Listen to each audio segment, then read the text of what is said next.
जय हिंद साथियों, स्वागत है आप सभी का शाइन वाईटी क्लासेस में।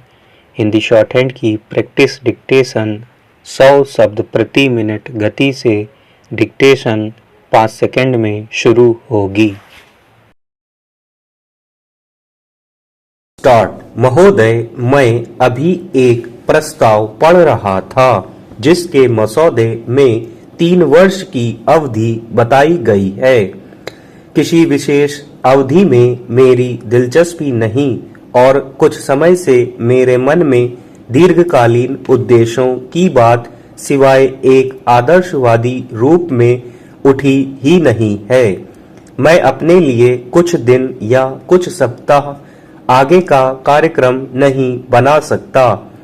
मैं नहीं जानता कि मैं कहाँ रहूँगा, इसलिए मेरी इसमें ज़्यादा दिलचस्पी नहीं है कि यह अवधि 2 साल की हो या 3 साल की। तात्पर्य यह है कि भारत के लिए यह बहुत बड़ी बात होगी अगर आप सब और वे लोग जिनके आप प्रतिनिधि हैं और हम इस परिणाम पर पहुंचे हैं कि इस प्रस्तावना को अवसर देना चाहिए और कुछ काल के लिए ऐसा समझौता होना चाहिए कि कोई हड़ताल ना हो और कोई बहिष्कार ना हो। और ऐसा आप किस तरह कर सकते हैं? स्पष्ट है कि जब तक कि कोई ऐसी संस्था या संगठन ना हो जो कि झगड़ों का संबंधित लोगों के लिए संतोषप्रद या कमोवेश संतोषप्रद निपटारा कर सके, तब तक यह आशा रखनी बहुत कठिन है कि जब 2 पक्षों में झगड़ा हो तो 100% तो किसी को संतोष नहीं हो पाता। मैं अनुमान करता हूं कि इस तरह का संगठन या योजना तैयार करना आदमी की बुद्धि या इस सरकार की बुद्धि के भी बाहर की बात नहीं होनी चाहिए। जब भी ऐसी योजनाएं प्रस्तुत होती हैं तो यह एक आश्चर्यजनक बात है कि दोनों तरफ से आपत्तियां की जाती हैं। अभी उस दिन मैं कोलकाता में था। वहां एसोसिएटेड चैम्बर्स ऑफ कॉमर्स के सभापति श्रोताओं से बार-बार कहते रहे कि सरकार को किसी प्रकार से बीच में पड़ना या हस्तक्षेप नहीं करना चाहिए। उन्होंने समझा कि अगर सरकार अलग खड़ी रही तो उद्योग की उन्नति होगी। मुझे यह सुनकर बहुत कुतूहल हुआ क्योंकि मैंने समझ रखा था कि विशेष दृष्टिकोण अब धरती से उठ गया है, लेकिन कोलकाता में यह अब भी मौजूद है। कम से कम श्रमिक वर्ग सरकार का हस्तक्षेप साफ-साफ चाहता है। जब श्रमिकों से पंचायती या अदालती निर्णय के लिए कहा जाता है तो वे उसका स्वागत करते हैं, लेकिन इस विषय में उनकी कल्पना यह है कि यदि वे सफल होते हैं तब तो ठीक है, नहीं तो वे जो चाहें करने के लिए स्वतंत्र हैं। ऐसी मनोवृत्ति को मैं समझ सकता हूँ।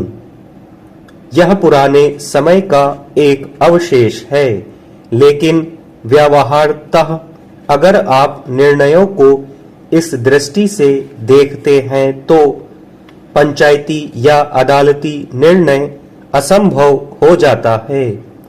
इसलिए यदि हम एक नियमित निष्पक्ष संगठन बना सकते हैं, और मैं समझता हूँ कि बना सकते हैं, यद्यपि यह मानी हुई बात है कि आधुनिक संसार में यह संगठन श्रमिकों के पक्ष में झुकेगा, तो हम उन कठिनाइयों को दूर कर सकते हैं।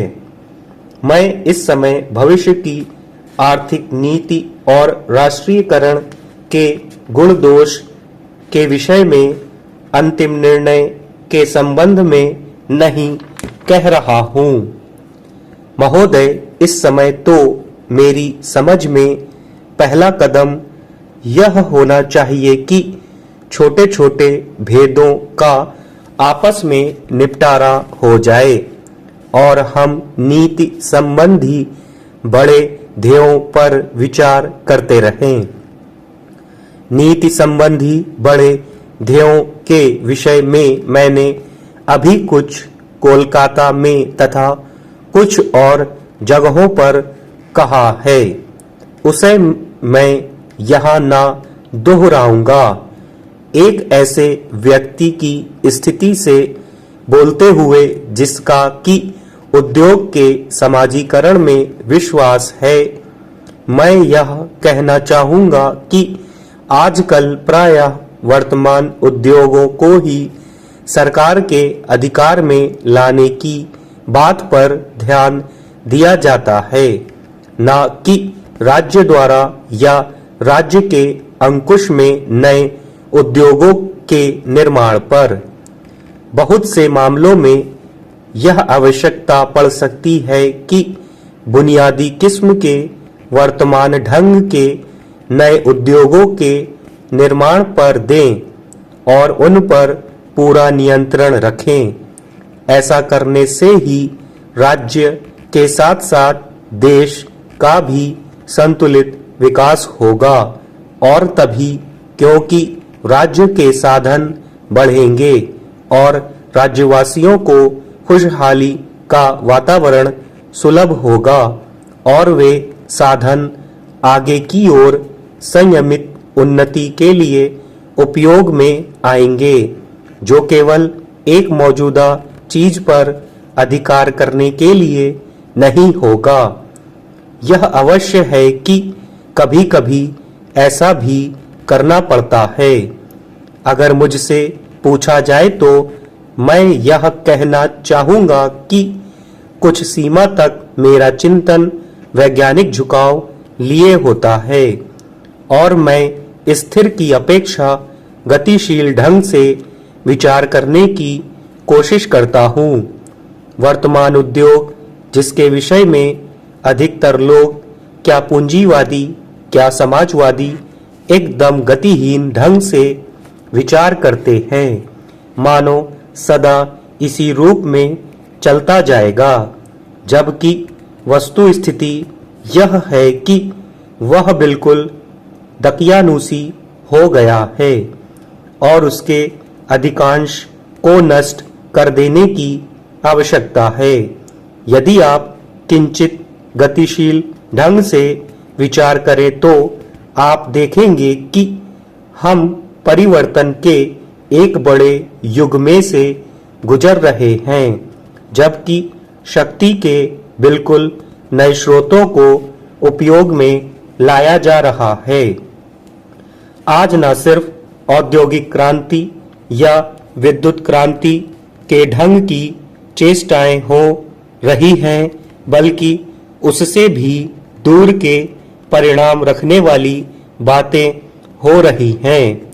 अगर औद्योगिक क्रांति के समय कोई उससे पूर्वकाल की स्थिति को ही ध्यान रखते हुए यह सोचता कि हमें अमुक चीजें प्राप्त करनी है, तो कुछ समय बाद जबकि नया युग आ गया है, शक्ति के नए साधन अस्तित्व में आ गए, तब नई व्यवस्थाओं में उसे अपने लिए कोई जगह ना दिखाई दी होती। इसी तरह हम एक नए व्यावसायिक युग के सन्निकट हैं और चाहे 10 या 15 या 20 वर्ष लगें, इससे अधिक समय तो मेरी समझ में क्या लगेगा। उत्पादन के हमारे बहुत से तरीके बिल्कुल पुराने ढंग के हो जाएंगे और जिस चीज पर आप अधिकार करने की सोच रहे हैं उसका संभव है तब कोई मूल्य ही न रह जाए। इसे चेतावनी समझिए। मैं आशा करता हूं कि ऐसा कहने से